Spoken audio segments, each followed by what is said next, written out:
right, welcome everybody. I know we've got a big audience and I can see some of you are still getting connected to audio, so we're going to take our time, kind of settle in here. Thank you for bearing with us. Starting a few minutes late, I apologize for that. I know everybody's really busy, but we got a great panel here tonight, and I'm really excited for this topic. For those of you who have not joined a Health Professions Week event, my name's Mandy Now.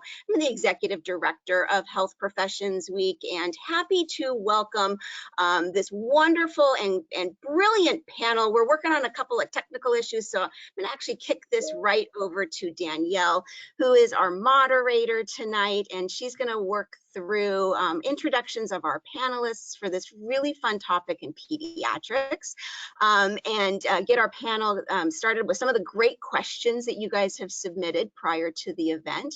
And then Danielle, at the very end, I'll come back on and just give the audience a few informational things of kind of what's coming down the pike with Health Professions Week and answer any final questions. So I'm going to hand it over to you. Thank you so much for being here tonight. Awesome. Thank you so much. And thank you everyone for attending tonight. My name is Danielle Stubbs. I'm the Associate Director of Student Recruitment and Diversity with the American Association of Colleges of Pharmacy. And I'm really excited about this panel today with all these great healthcare professionals talking about their experience in pediatric care. We have some great questions that some of you submitted ahead of time, but you also have the option of submitting more questions throughout the webinar. And we have two of our organizers who are gonna help field those questions and send them to me. So definitely put any questions or comments that you have, you can put them in to the Q&A box. I will let the panelists introduce themselves. I'm going to hand it off to Dr. Brown to get us started because you're kind of my first one on the square here, and I'll pass it off to you to introduce yourself. Sure. Thank you very much, Danielle. My name is Dr. Kathryn Brown. I am a physical therapist and an assistant professor at West Coast University, which is in Los Angeles, and I teach in the Doctor of Physical Therapy program there. I'm a certified pediatric clinical specialist, of course, being on this panel, and I've worked just under a decade, 9.5 years, all in pediatric care, primarily outpatient, but I've worked in schools, early interventions, providing physical therapy. A majority of my background is working with children with developmental disabilities, but I also teach and advise. I'm part of the mentorship committee on our Academy of Pediatrics for the American Physical Therapy Association. So we get to interact with a lot of different therapists in a lot of different settings. So hopefully some of that information that I've gathered can be useful to those who are curious, and I'm excited to get to know the rest of the panelists. Awesome, thank you. Dr. Small. Thank you. So I'm Steve Small. I'm a Pediatric Clinical Pharmacist Specialist over at Denver Health Medical Center in Colorado. I've been in this profession since 2015 when I graduated from Butler University with my PharmD, and I take care of a wide range of patients. So neonates, so those under a month old, pediatric patients all the way up to 18 years old, and I also oversee our obstetric services, so moms who are pregnant and delivering at our hospital, so very broad range of folks. And I get to interact with so many different disciplines, so it's great to be with our panelists today. Looking forward to that.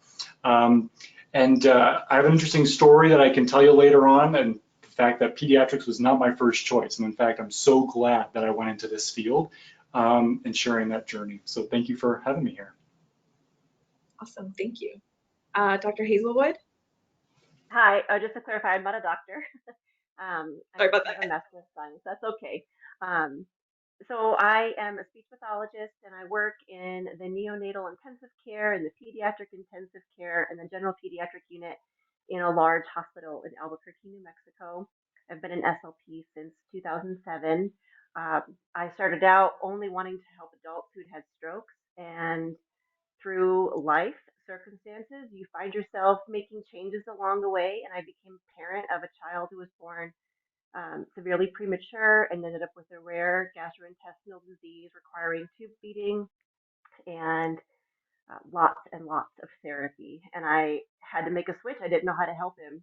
And so now my life's passion is being a support figure for parents and their babies who are struggling with those same things.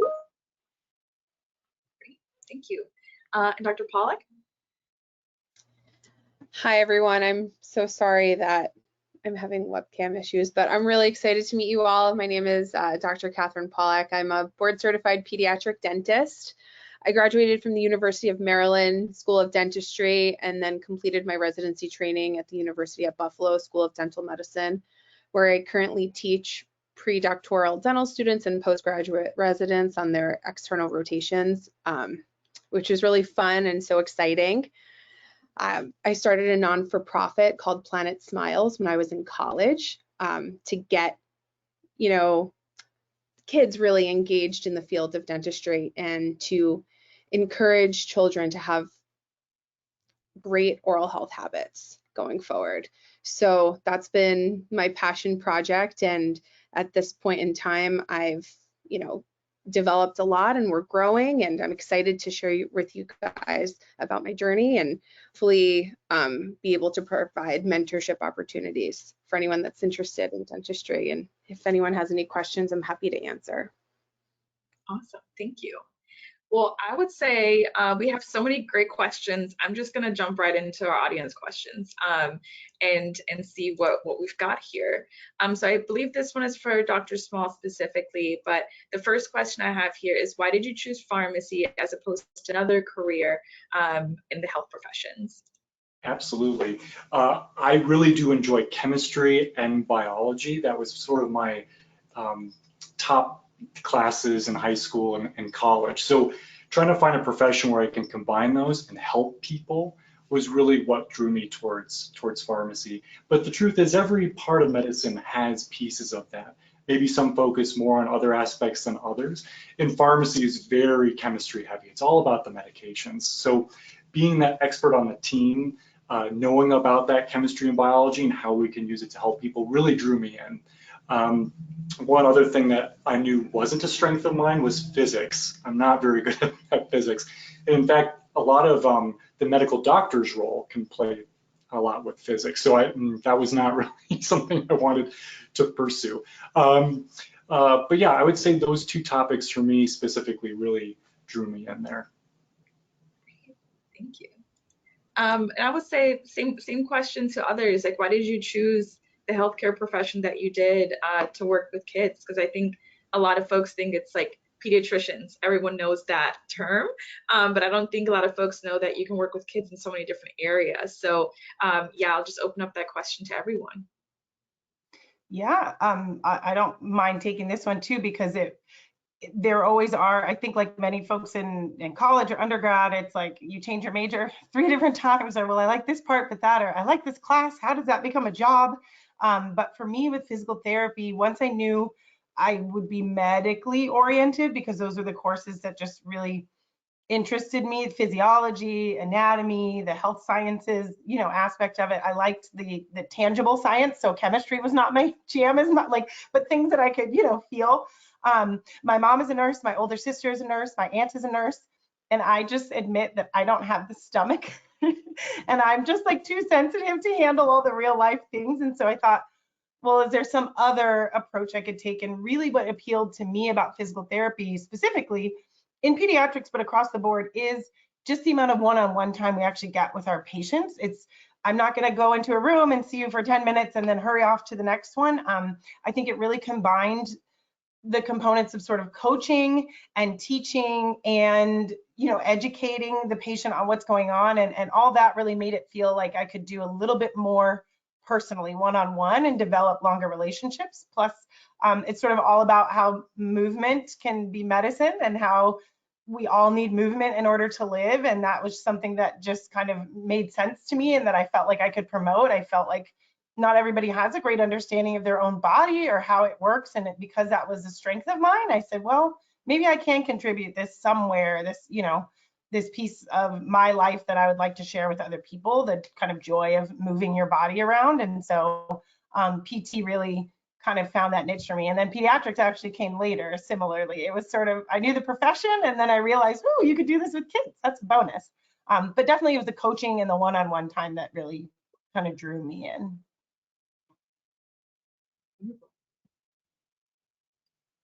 Does anyone else want to take that question? Yeah, I can. I talked briefly, about my personal history, and that's really how I wound myself from adults into pediatrics. And I think what keeps you there, because it's a challenging environment to work in, particularly with families in these stages of their children being critically ill, is that you get a chance to really touch their lives in a way that's lasting. Um, Eating is my favorite part of being alive. So for me, it was a no-brainer. That's what I want to help people with. If they can't eat, then we've got a problem. Babies aren't born loving to eat. They know how to eat sometimes, but they don't love eating. And to be able to set somebody up for success so that when they're a year old, they're wanting to play in a smash cake or they're having pizza at their school parties, to me, that's really motivating. And I just love that personal connection I get with families. I get invited to a lot of birthday parties to see the smash cakes happen, and it's really, really rewarding. Thank you. Okay.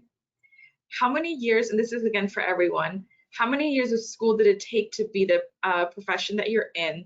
How difficult was it to complete the courses in your university? And are there any high school classes that you recommend taking for someone who wants to be in healthcare? So I know that was 3 questions at once, so I'll start again with the first one, but how many years of school did it take to be in the profession that you're in? I can start with that. Pharmacy depends. There's what we call 0 to 6 schools where it's 6 years total of college, where it's 2 years of pre-pharmacy and then 4 years of the graduate program. Some other pharmacy schools, you have to do 4 years of undergrad and then 4 years of your graduate PharmD. So it just depends on the program. Some schools host both potentially. It just depends. Yeah, for physical therapy, it does depend. I will say I'm a doctor of physical therapy, which is a doctorate degree as of the last 10 years or so is required now in order to be a physical therapist. But you also have an option as a physical therapist assistant path as well. To be a PTA or a physical therapist assistant, it's a 2-year program, usually at an accredited like junior college or vocational school. But to be a doctor of physical therapy, if you want to fully be able to do the evaluation and treatment on your own, that's typically a total of 7 years. So a 4-year undergraduate program and then 3 years of graduate school for the doctorate side. Similar to pharmacy, I think a lot of the programs are shifting, moving. Some are hybrid, some are expedited, but I would say you can count on at least 6 years probably, in order, including the graduate portion, if you want the doctorate of physical therapy job. But it's all learning things that you really enjoy, so it doesn't feel as long. Undergrad kind of takes a little while because you're taking a lot of classes, but when it's all focused on everything that you need for a real tangible job, it actually isn't quite as overwhelming as it sounds. I think that's a really good point that you bring up. I think as you are, in undergrad, there's many courses that are required, right? But it might not necessarily be something that you see fitting into your profession, but they are an important, foundation as you excel in your different health professions. For dentistry, you go to 4 years of undergrad, which is very much the basic sciences, and then you take a dental admission test similar to the MCAT. And then you do 4 years of dental school. And from there, to be a pediatric dentist, you do a 2-year specialty training, which could be more hospital-based, seeing patients with special healthcare needs, working with an interdisciplinary medical team, which is exciting, and that's what I did at Buffalo. Or you can be at more of like an academic institution as well. So there's lots of different offerings at each type of program, but it's great to be able to have this wide variety of, knowledge to be able to treat a wide variety of patients. And then speech pathology is a master's degree, so 4 years of undergrad. And then depending if you knew when you were 18, this is what you wanted to do, you could get all your prerequisites done as an undergrad. I didn't know that. I was an English major. I was going to be an editor in a magazine. So I ended up having to take a summer of prerequisite courses before my graduate program, which was 2 years. And then following that, you do a 9-month clinical fellowship. before you are fully licensed. But during the clinical fellowship, you can earn a salary. So you do earn a salary. You should not earn a salary. Thank you. I think that's another good point to share, at least for dentistry. You don't have to have a bio degree or a chemistry degree in order to get into dental school. I was a little bit non-traditional and I have a Spanish degree and a health professions minor. So for those that explore different career opportunities, I think it's great because it makes really well-rounded practitioners. I do think, Danielle, maybe that was like the last part of your series of questions was sort of what classes would you recommend taking in the high school level? And I definitely think as much as all of our professions have those foundational sciences of physiology and biology, you know, all the sciencey bits, I really do think we have quite a few students that come into our graduate program with psychology majors, sociology, and Spanish major, right? If you have another language that you're competent in, that's huge as far as your actual patient care skills. And so I don't think we, at least when we're admitting into graduate programs, there's a lot of majors that we look for that we value higher or lower. It's just sometimes going off of the prerequisites, if you don't want to have to take additional classes, then for physical therapy, generally like a kinesiology major, or my school called it exercise biology. Not usually those majors will fit a lot of the prerequisites that we have. But again, if you have a way of capturing some of that physiology, anatomy, some of the physics that I probably like more than you, Dr. Small, right? If you can fit that into your other majors, really any of those things can service learning opportunities in high school too. If you can do any, you know, health awareness, public health, that's the word I'm thinking of. Any kind of outreach service type activities, all of that can be very beneficial in actually sort of interacting with potential patients in the world. Absolutely. Thank you all for your responses. And I'll just throw in, as a non-healthcare professional, but as someone who used to advise pre-health students at the undergraduate level, I would always tell students, take the classes that you like, major in whatever you want, you know, still complete the prereqs, but what you do with the rest of your credits is really up to you. So you can major in truly anything that you'd like. And it doesn't have to be, you know, what we stereotypically think as, like, you know, biology or any of those science majors. So choose what you like, and that will usually make for a very rich undergrad experience. Another one of the questions as it pertains to classes was, how difficult was it to complete the courses in your university? I know some of you mentioned, oh, I didn't like physics, or I liked physics, or I didn't like chemistry. And I think that is sometimes scary for students. Are those classes difficult? Are they too difficult? How did you overcome any of those difficult courses?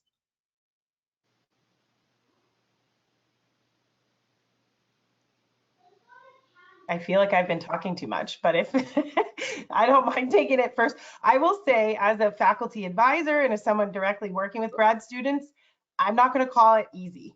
It is a lot of work. And I think the biggest shift to just sort of think about mentally as a grad student, being a graduate student in some of these, in our physical therapy programs, is essentially your full-time job. So our students are in class Monday through Friday, most of the day. I'm sure it's very similar for the other graduate programs. So it is, if you can commit those few years to sort of doing that, instead of thinking, I'll go to school and, you know, have this other job and, you know, do a lot of other things. Sometimes students tend to overbook themselves. But when you're there, you know, I don't think anyone just naturally has to be good at all the topics. It's just more, are you committed to being there? Are you proactive about your study habits? You know, a lot of times it is the next level up. If you got easy A's in all of your undergrad, it doesn't necessarily mean everything stays easy, because we are really kind of challenging you with a lot of new information, and it's much more about putting it all together in context. We're not memorizing anything anymore. You can't get by just memorizing facts and, you know, lab values and things. You really have to now start thinking critically about how that applies in different scenarios. So I will say it's not easy, but if you have a good base and you have a good network around you and you're you know, smart about your time management, A lot of students can be very successful and be very happy without being too stressed out, because they're learning something that they love and that they're really interested in. And when you see the value in what you're learning, you appreciate it that much more. And it's not just, oh, I have to spend my time, remembering things that I don't care about. And I really like the point you made about networking, and something that was big for me was learning how to self-learn, but also collaborating and learning too. A lot of our classes in pharmacy school are team-based, not just with other pharmacy students, but other professions like we're doing today. So getting to learn from other people is actually a great benefit in that program, because you're right, there's a lot, but then having that different perspective can actually really solidify it and make you think in different ways. So that was a strategy that really helped me with the topics maybe I wasn't too keen on, but still learned a whole lot. Yeah, I guess thinking about whether something is easy or not is really challenging, because things that are easy for one person won't be easy for you. If you want to think about your degree as, speech pathology is not as math focused as some of the other health professions, which is something that attracted me as somebody who is not fantastic with math. I think most challenging part is trying to decide what kind of clinician you want to be, because you may have an idea in your head of this is really where I'm going to be successful, this is what my passion is, and you get there in your internships where you go out and get those clinical experiences and you really don't like it. You don't like the idea of sticking a camera up someone's nose to look at their vocal cords. That grosses you out, or the smell of blood really grosses you out. You don't know until you're in those situations what's really going to be the most challenging thing. So if you can do any shadowing, lots of hospitals will offer shadowing programs so you can get in on the ground floor and actually see where you want to go. I think that is probably one of the most beneficial things, because if you find that thing that you love, you've been there, you see it, you're passionate about it, you will fight for it, and you will make the work happen and the connections happen to get there. Yeah, thank you.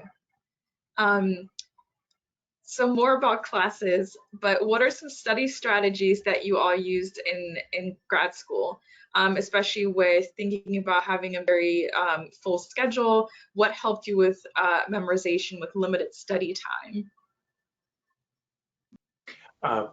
For me, briefly, I'm a very visual person, so actually drawing out concepts is something that really helped for me, especially with how medications work. It's kind of bamboozling in a lot of ways. So being able to visualize that for me helped, but every person learns differently. And that for me took a lot of experimentation. So you kind of have to be comfortable being uncomfortable with exploring that in grad school. So that's one strategy that worked for me. And then also collaborating with my peers. You almost have like an art session with all of your friends trying to map this stuff out. So that's one thing that I guess could work. I'll say oh, please go ahead. Yeah. Sorry, I think the big thing is that, right, they always say, the transition from, college maybe into dental school is like you're standing in front of a fire hydrant. How do you drink the water, right? So the big thing is you got to figure out what works well for you. And one thing that worked well for me was, you go to class, you review things at night, but what I found really very helpful was utilizing different strategies. Like you said, drawing it out was one, utilizing like a Quizlet to really solidify and mark the things that you don't know, and then taking down each lecture into one page of handwritten notes. And so then the morning of the test, I would just read over those one-page documents that summarized each different lecture. So I found that to be really helpful, and then going through it with classmates, certainly like the night before the test. Yeah, I think like kind of having that strategy helps to sort of what's my timeline approach rather than just before the exam. So I'll say it's hard because there are some things that need to be memorized. There are certain things you just have to know, but I really advise my students to not stress as much about I have to exactly envision that table on your slides. I have to exactly know. I'm like, if we understand the concept, you can reason through why those answers are the way they are. And I know it's easier said than done, but I think what allows students to commit things a little bit more to long-term memory instead of, I crammed this into my head the night before, I blurted it back out on the exam, and then now it's gone, right? Is the idea of, if you're able to actually previewing the material either the night before or right before, skimming doing something so that during lecture you can be present and ask those questions that pop up in your head, or actually be engaged. I know sometimes sitting in a class and listening to a lecture is challenging, but I find the students who are sitting up asking questions, right, they're processing it in the moment, and then later you're remembering what we discussed, versus if you're multitasking or you're zoning out or you're telling yourself I'll review that later, it really takes that much more energy to kind of absorb it. So previewing and asking questions then allows you, when you go and make your one-page summary or you do your, follow-up afterwards, you're actually remembering it instead of trying to teach yourself, from the beginning. I know it's easier said than done sometimes, but that little preview can go a long way in following the lecture as it's happening.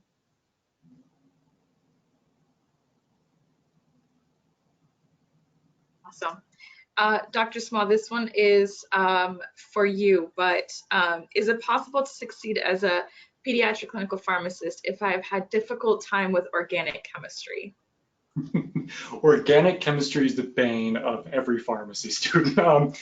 But I really like what Cameron said, is that we're not there to memorize how chemicals are made in organic chemistry, and it is a tricky class. However, really it's to go away with concepts, right? You're not going to be mixing and making chemicals in the lab and then giving it to a patient. We're never going to do that.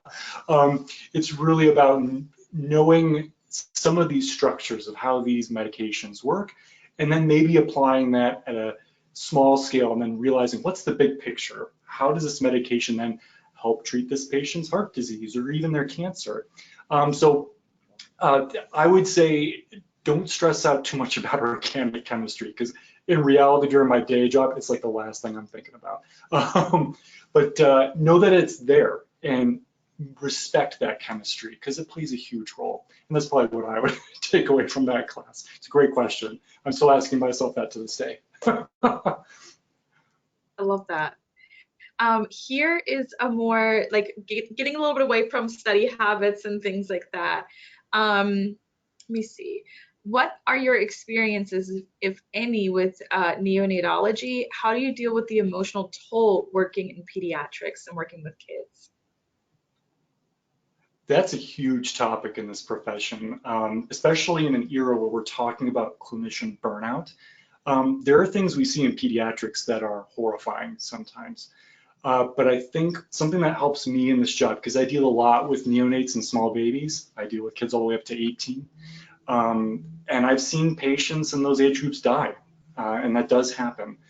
I think keeping your eye on what are we here for? We're here to help the patient. And there are circumstances where perhaps a child is hurt in a terrible accident or even child abuse. I try to not think about the cause. I try to think about what's our end game. How are we going to make this patient better and get them out of this hospital better than the way they came in? And a lot of the time we succeed. Some of the time we don't. But focusing on the good parts of our job and thinking about those outcomes and how we can improve that patient's care is a great distractor, at least for me. I'm still looking for better strategies to handle that.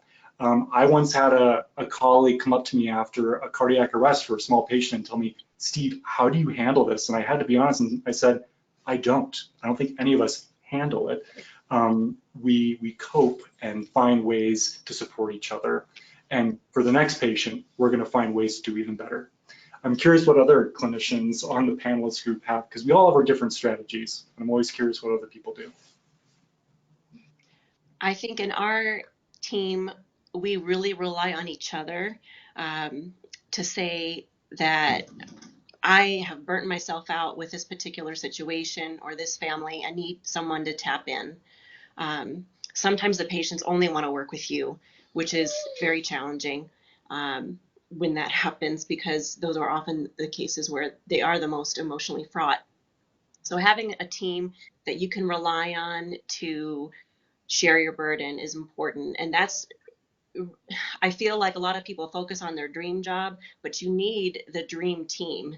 You can have the best job in the world, but if the team you're with isn't a culturally supportive place, it will be impossible for you to thrive there, even if you're doing the thing you thought you wanted to do most of all. You have to have that team. I agree 10,000%. And often PT and speech pathologists are on a very close-knit team. I'll have to say shout out to the occupational therapists who aren't necessarily represented on this panel, but that's another sort of wing of the rehab sort of group that we work with. But absolutely, I agree with Dr. Small too, in that there are sometimes we're dealing with very heavy things, right? Like I mentioned, I'm dealing with very young physical therapists. There are fellowship opportunities too, specifically for NICU pediatricians, but often in the NICU, you're working with children who may be facing lifelong disabilities. We don't know exactly what an outcome is, but we may be seeing things that are hard to hear, and talking to families and parents about it. But I do think respectively in NICU and with early young ones, I do a lot of work with kids under 3.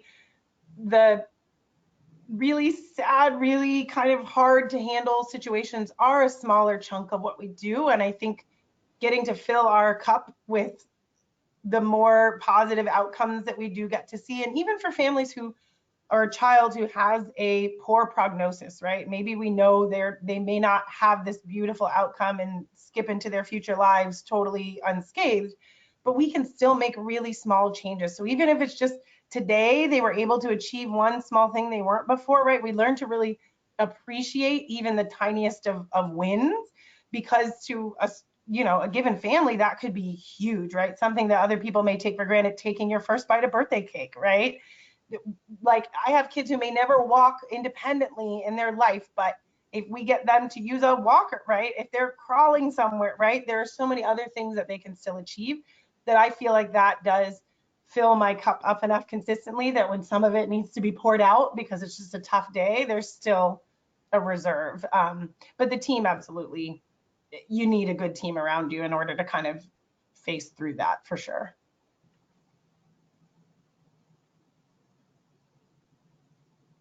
Yeah, absolutely. Kind of along that same line, what happens if parents want something different than maybe what the child wants or what you would recommend?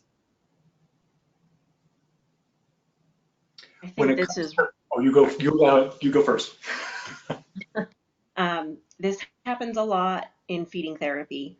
It happens daily. So you have to, my take when I meet a family for the first time is I have to read the room very quickly and know the personality of the parent.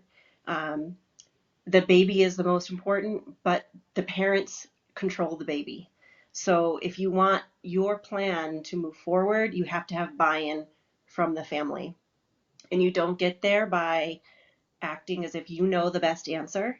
You don't get there by alienating them. You get there by becoming part of their family and earning their trust.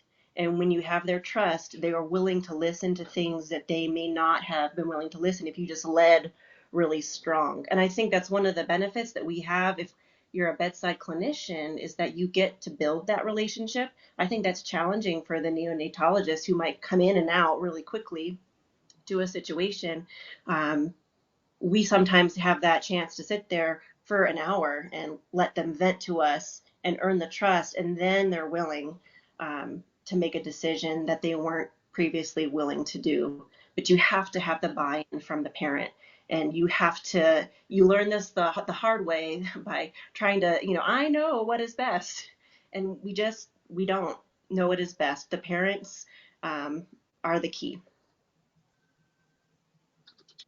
Yeah, I think that discussion and shared decision making is a big piece of that, especially with regards to medications.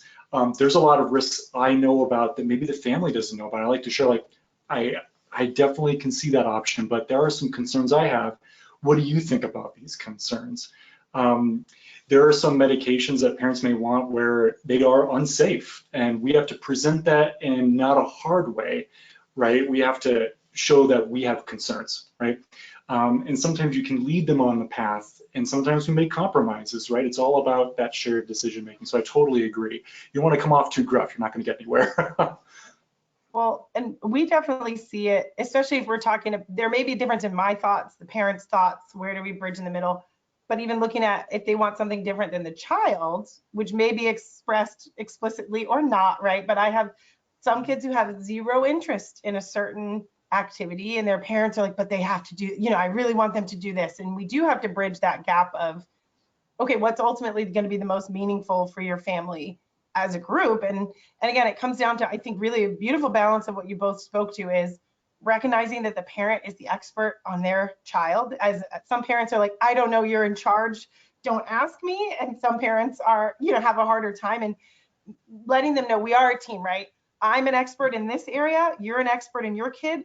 So let's, you know, meet there, but also educating where we can and saying, here's my rationale for approaching something this way, or here's where I'm thinking this might make better sense.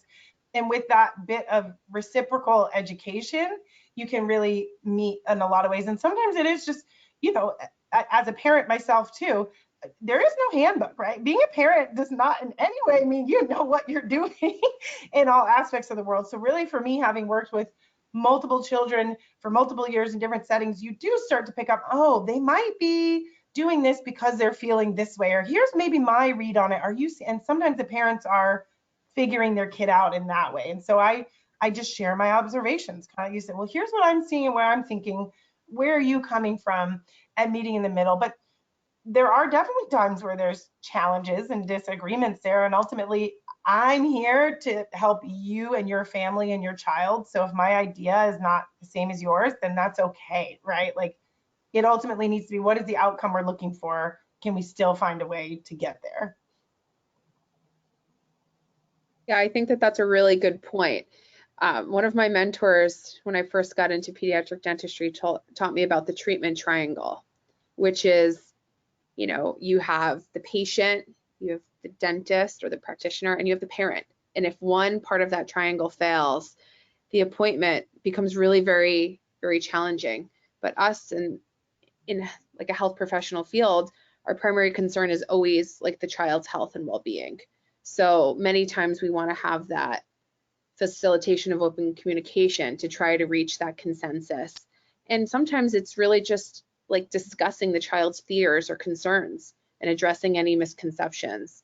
I think really, like you had mentioned before, like finding that balance between the parent's authority and the child's autonomy, and making sure that the child's best interests are always the top priority is one thing that you always want to emphasize, because you want to go home at night knowing that you did the best for your patients. Absolutely. We got two questions that are pretty similar, one from a current pharmacy student and one from a current dental student, who asked what you recommend for them to do to help with residencies and jobs in pediatrics, and I guess what they should be doing in their program currently to increase their chance of getting into a pediatric residency. I would say no matter what topic you're interested in, try to lean into those opportunities. For example, before pediatrics, I actually wanted to do infectious diseases. And during my pharmacy school time, I tried to get involved in some research projects with infectious disease that my own faculty were doing. Also getting opportunities to rotate at different experiences that are part of the program, getting to hospitals, watching pharmacists, helping them with their job. Selecting experiences in that topic can definitely show that you're interested in that. And it's also a chance to explore. You might find out you don't like it. So you might also discover areas that you never thought of before. And that's how I went into pediatrics, frankly, just by chance, by doing a rotation I wasn't exactly expecting, and fell in love with this work. So I think leaning into those opportunities can really show up on your resume and show that you're interested and show that you're flexible with exploring. That's your chance to do it. I think that those are really, really great points. Certainly for dentistry, pediatric dentistry specifically, you want to make sure that you like working with children. I think that that's a big thing, and you like working with families. I think doing outreach opportunities are great. Connect with different programs through externships. There are so many programs that are now offering them back again in person, so you can see the schools and see what the culture is like. You can talk to current residents. They offer really great perspective. You also need to decide what kind of residency program you're interested in, more of a hospital-based or an academic program. Also think about some programs offer stipends. I know that that's a big thing for people when they're considering it. But I think they're looking for really like well-rounded candidates. So obviously do well in school.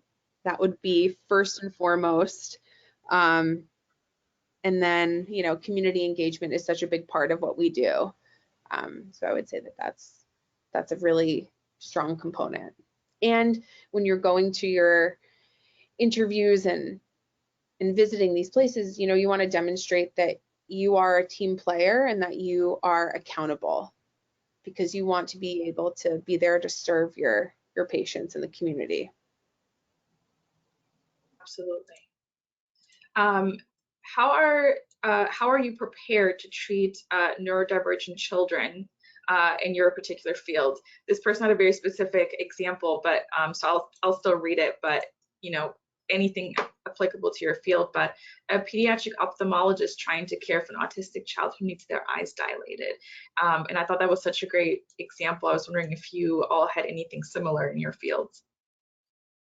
Yeah, I will say for physical therapy, entry-level basic school programs really don't adequately prepare you, quite honestly, because pediatrics, and obviously there's neurodivergent folks of all ages, right? And that's really where, because I teach all of our pediatric content, and my students that are like, I don't want to work with kids, I'm like, all of these kids grow up and become adults. And so just because this is a congenital or a developmental diagnosis does not mean, you're not going to see them later. But for me, it was a lot of very intentional continuing education. Once you've graduated, you have to do mandatory continuing education, but when you can target it to an area. So for me, partnering with speech language pathologists and occupational therapists who have, I think, a more holistic, well-rounded view in pediatrics and get a little bit more of that was very, very helpful.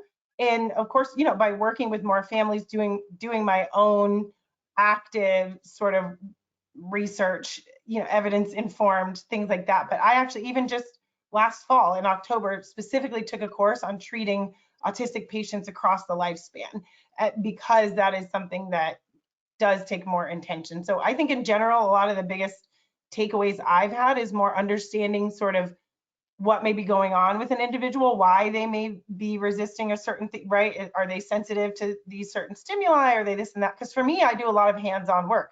If you're sensitive to touch, like my plan needs to adjust, right? But I think the biggest takeaway for me kind of across all diagnoses really, but especially for my neurodivergent children and their families, is meet them where they are. Do not assume that every age, because of this or whatever, someone's gonna, I have this plan. It's, I'm gonna meet you where you are today, and we're just gonna keep taking the one next step forward and not holding you to some expectation of how you're supposed to act. So I really think so much of what I've learned is just not trying to change the way a child is behaving or acting, but how do I adapt to meet their needs? And I know that's a whole nother webinar too, probably, is how we can be more inclusive in all of our practices. But I really do think entry-level DPT programs are not well equipped for giving that detail of information. So it's a lot of continuing education sort of on your own outside if this is where you end up. Yeah, I would agree with that. I love how you talked about assumptions, and I think that is one of the biggest mistakes that clinicians make is reading a chart and then making an assumption about what you're going to find, and that's so dangerous. And you just have to be open to meet the child where they're at. I don't often work with children. Most of my work is with babies, but that applies there too. You just cannot ever make those assumptions. And the other point you made, which I just have to underline, is that graduate programs cannot give you all the education you need in that short span to become an expert in anything. You get that by applying yourself continually. And again, I think I talked about finding the place that's right for you. You want to find a place that supports continuing education. You want to find a place that has a fund for you to continue going to courses. If you live in an area like I do where there is not lots of content coming to us, we have to go to it. You need to work in a place that's going to support you to go to those courses so that you can learn and involve yourself in all the societies that are open to you. Once you have kind of narrowed and whittled down what your focus is going to be, there are so many organizations and groups and mentors you can find. You just have to search, but they're there. I know they're there for speech. They have to be there for the other specialties as well. And I do have to exit a little early. I'm open to take any emails if anyone has questions about speech therapy in the hospital, specifically, particularly with NICU. But I've really enjoyed being a part of this. I want to say thank you for inviting me and letting me be part of this. Thank you so much. I just have to I don't know if I'm mirrored or not, but that's exactly what my sticker says on my water bottle is meet kids where they are. It's like, it is a mantra. We don't just say it, we live it. And talking with families directly, again, they're the expert on their child. So I learn more from families than I will from probably any of the professors that I teach with, right, on how to best care for their child. I think that's a really important point, is to make sure that you get the family's input. In my training and where I currently am, we have an occupational therapy team that works in our dental setting, which is awesome because we are able to serve such a variety of patients, from hematology and oncology patients to patients with various special healthcare needs. Every day I'm working with the OT team to help figure out, strategies that might optimize their patient care. And that also really touches on the interdisciplinary positive effects that can really help patients. Absolutely. I got a little bit more of a fun question, but this person says, I've watched some medical shows and I was wondering how realistic are they compared with real life? That's a really good question. So there are some aspects that are actually very realistic. There are some that are like totally out of this world that are not very realistic. For example, this is going to date me, but there was a very popular show, ER, that I loved to watch from the 90s. And there are things in that show, at least regarding medications, I can't speak to other things, where I'm like, that does not happen. But something that I think is very real in that show is aspects of teamwork, where I'm like, that does happen every day. The diversity of patient stories and how we fit into that story and how we can transform their outcomes is very real as well. And the complexity of the emotions of the job. Ironically, when I chose to do my residency at Denver Health, where I work right now, I remember telling myself, I want to work at some place that's like the set of ER. And oh boy, it's actually pretty close, at least in terms of that teamwork aspect. So I'm curious what other people think. I haven't watched any, frankly, any modern shows in terms of medicine, because they can be pretty wacky. I wouldn't say it's as dramatic as I've seen, perhaps, but yeah, what are your guys' thoughts? There's a lot more documenting and a lot more paperwork that would never make it to the camera time. So as much as we spend a lot of time with our patients, you also have to be really good at summarizing what you did with your patients. So I think that's the less glorified part of our profession. I will say House uses his cane on the wrong side, and that drives us nuts in the PT world. Like, so when you look at certain equipment and I'm like, okay, forget what you saw on TV. Like, here's what we're doing. So there are small things, I think, specifically with like, they would never do that, or they're how many days post-op, like this would never happen, right? So some of the specifics, but I do agree. Diversity of patients, realizing how much, clinicians really do have to sometimes think on their feet and adjust, or this is similar to what I knew, I don't always have the right answer right off the top of my head in every moment. And sometimes we do have to problem solve to figure out how to best help a patient. But the team, I'm sure that's where the drama and it comes from, the interpersonal interactions. And that's very much part of the story. We never really work in a silo, but I would say that the lack of documenting time that is probably the least realistic. Yeah, I agree. I think that there's a lot more definitely like drama that goes into the shows versus, you know, what we see. But certainly I think it provides perspective on, you know, work ethic and how people are very, you know, studious. I think of when I first started dental school, it's when I first got into Grey's Anatomy. And I remember I was going through Grey's Anatomy and I was watching the residents go through it on the show. And I was like, oh, okay, like I'm doing this too, you know? So it just puts into perspective, I guess, you know, the structure of what, you know, your academic rigor would look like. I think that it provides perspective on, and certainly working together interprofessionally with many different team players to help optimize patient care. And the thing is that you don't know everything, and it's okay that you need to look into things and get consults, and that's real life, so that you can consult the expert on, you know, whatever the different you know, task is. Yeah. I have one two-part question, and one is specifically for Dr. Pawlak. So I'll read it out and I'll let her answer first, and then the first part will go to everyone. But the question is, what is the homeschool life balance like for a dentist? And I would love to hear other people's responses. But the second part is, do adults or children have worse oral hygiene?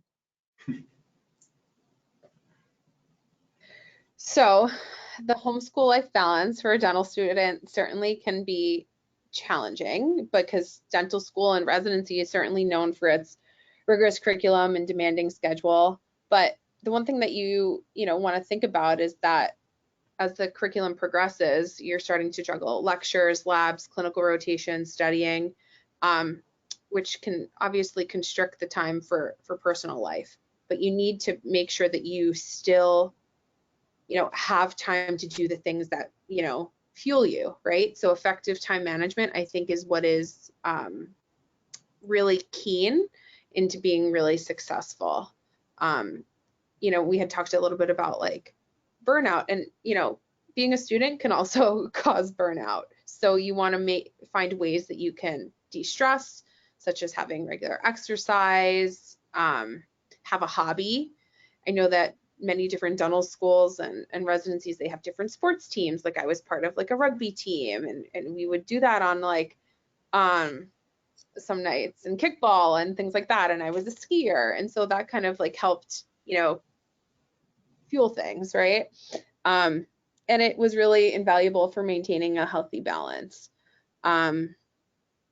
So just so you kind of have an idea of what the dental school curriculum's like, your first year, you're mostly didactic courses. You're taking a lot of the same classes that the medical students do. And then the second year, you get into didactics, plus you get your hands wet with learning how to make dentures and crowns in the labs.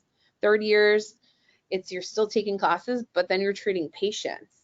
And so that, you know, obviously presents a challenge. But the biggest thing that you like don't want to forget on your pathway is that, you know, you need to embrace the challenges, certainly cherish the victories, and like don't lose sight of the incredible impact that you're destined to make as a dentist. And so just let that be your fuel. What about the second question?